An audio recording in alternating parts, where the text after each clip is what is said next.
Hello and welcome to the video. In this video it is about looking at this thing here. This is the Firefly 2 action camera. Now this one's come from Banggood. I'll put a link in the description. It's about £40 and it is a relatively small, lightweight little action camera, about 31 grams.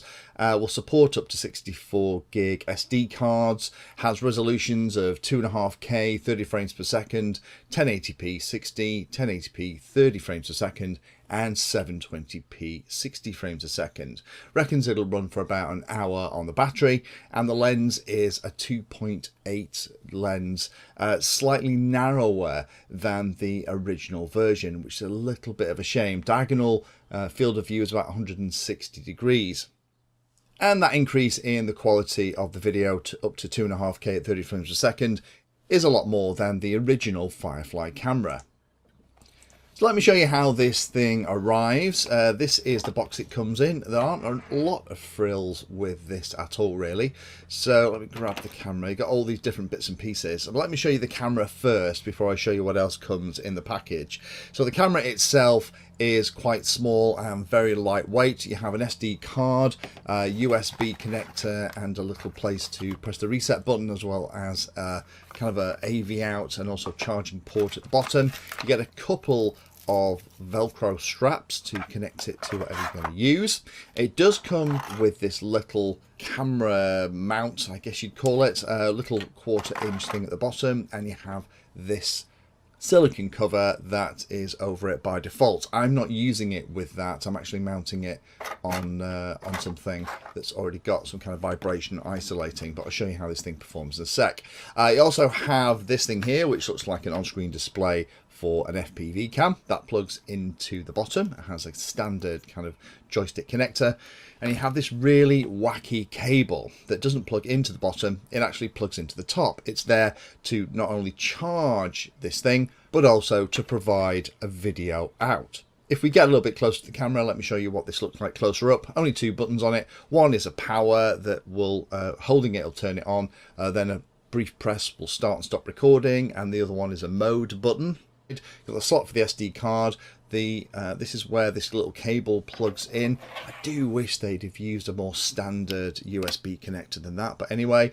And then with all these holes, I'm not sure how waterproof it is, but you have the connector on the bottom for the on-screen display. Now, I've seen a couple of reviews of this already on YouTube, but they have released an update to the firmware. So I have gone and updated mine. All you do is download it from the website, pop it onto an SD card, plug that SD card into the camera, power the camera on, and then the little light will flash, and after about a minute the light goes off and it's updated. I thought it was important to do that update before I did any kind of footage to show you, just to give you the best idea of how it's working. It's always interesting when companies are putting products into market and changing firmware this quickly. It does speak to potentially a lack of testing before it actually gets out into the market.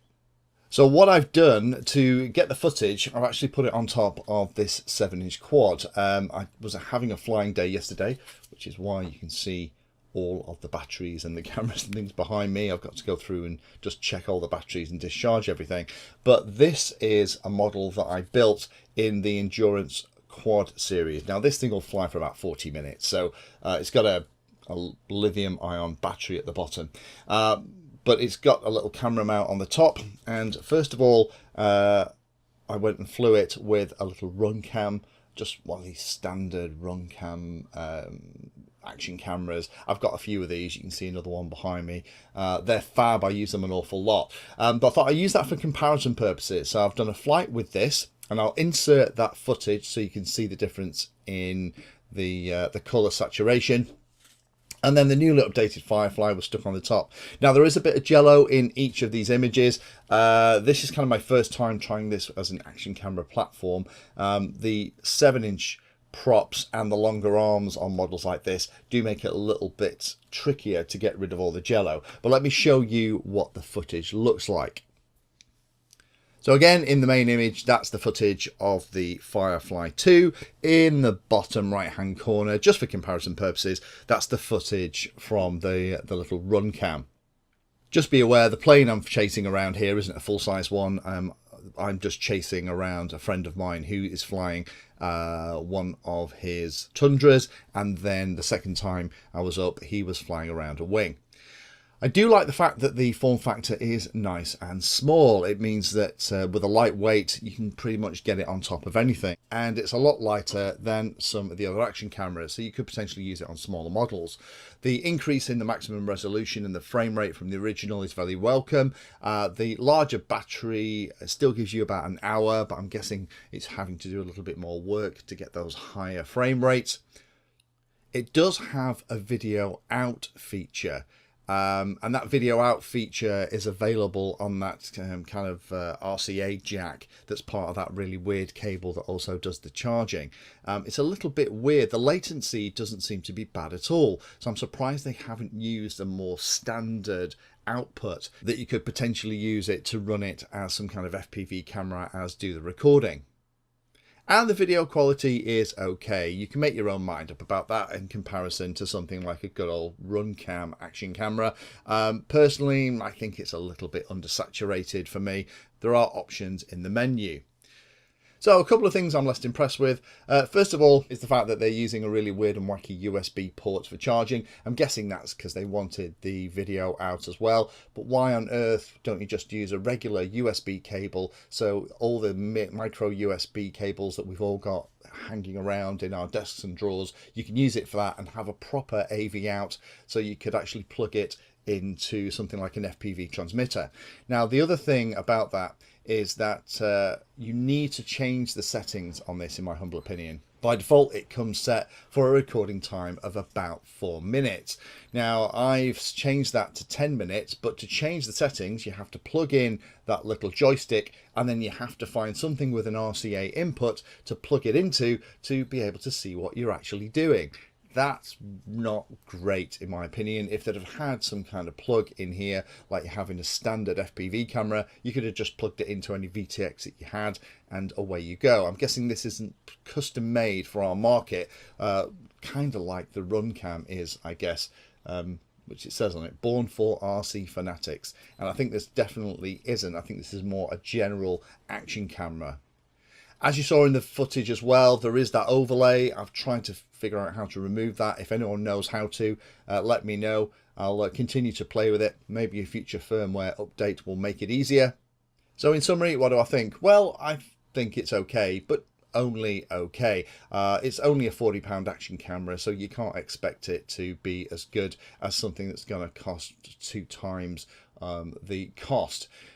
If you want something that's going to be cheap and cheerful and stick it on something that you don't care is going to get smashed up, then this is probably an idea for you. It is quite lightweight, it seems to work okay, but the fact that the firmware update was so quick after it was released, and some of the standard default settings and some of the choices for the ports seem a bit weird for us in the RC community, mean it's probably not the first choice that I'm going to think of when I'm looking for an action camera for a new model.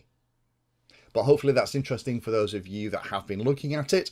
Those are my thoughts. I'll put a link in the description if you're interested in getting one to try for yourself. Thanks for watching the video and watching right to the very end. You can find me in all the usual places on social media, and if you like the video and like what I'm doing here, then hit the subscribe button and hit the bell notification icon too. If you really like what I'm doing, you can go the extra mile and become one of my Patreons for access to me directly for support, and also giveaways and regular updates too.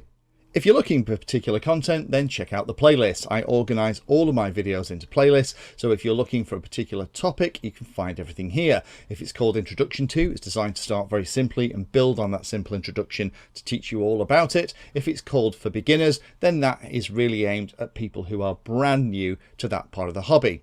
You can also search on YouTube for anything that you're interested in using the search function at the top. So iNav Painless 360 will find all of my videos and even the playlist around iNav.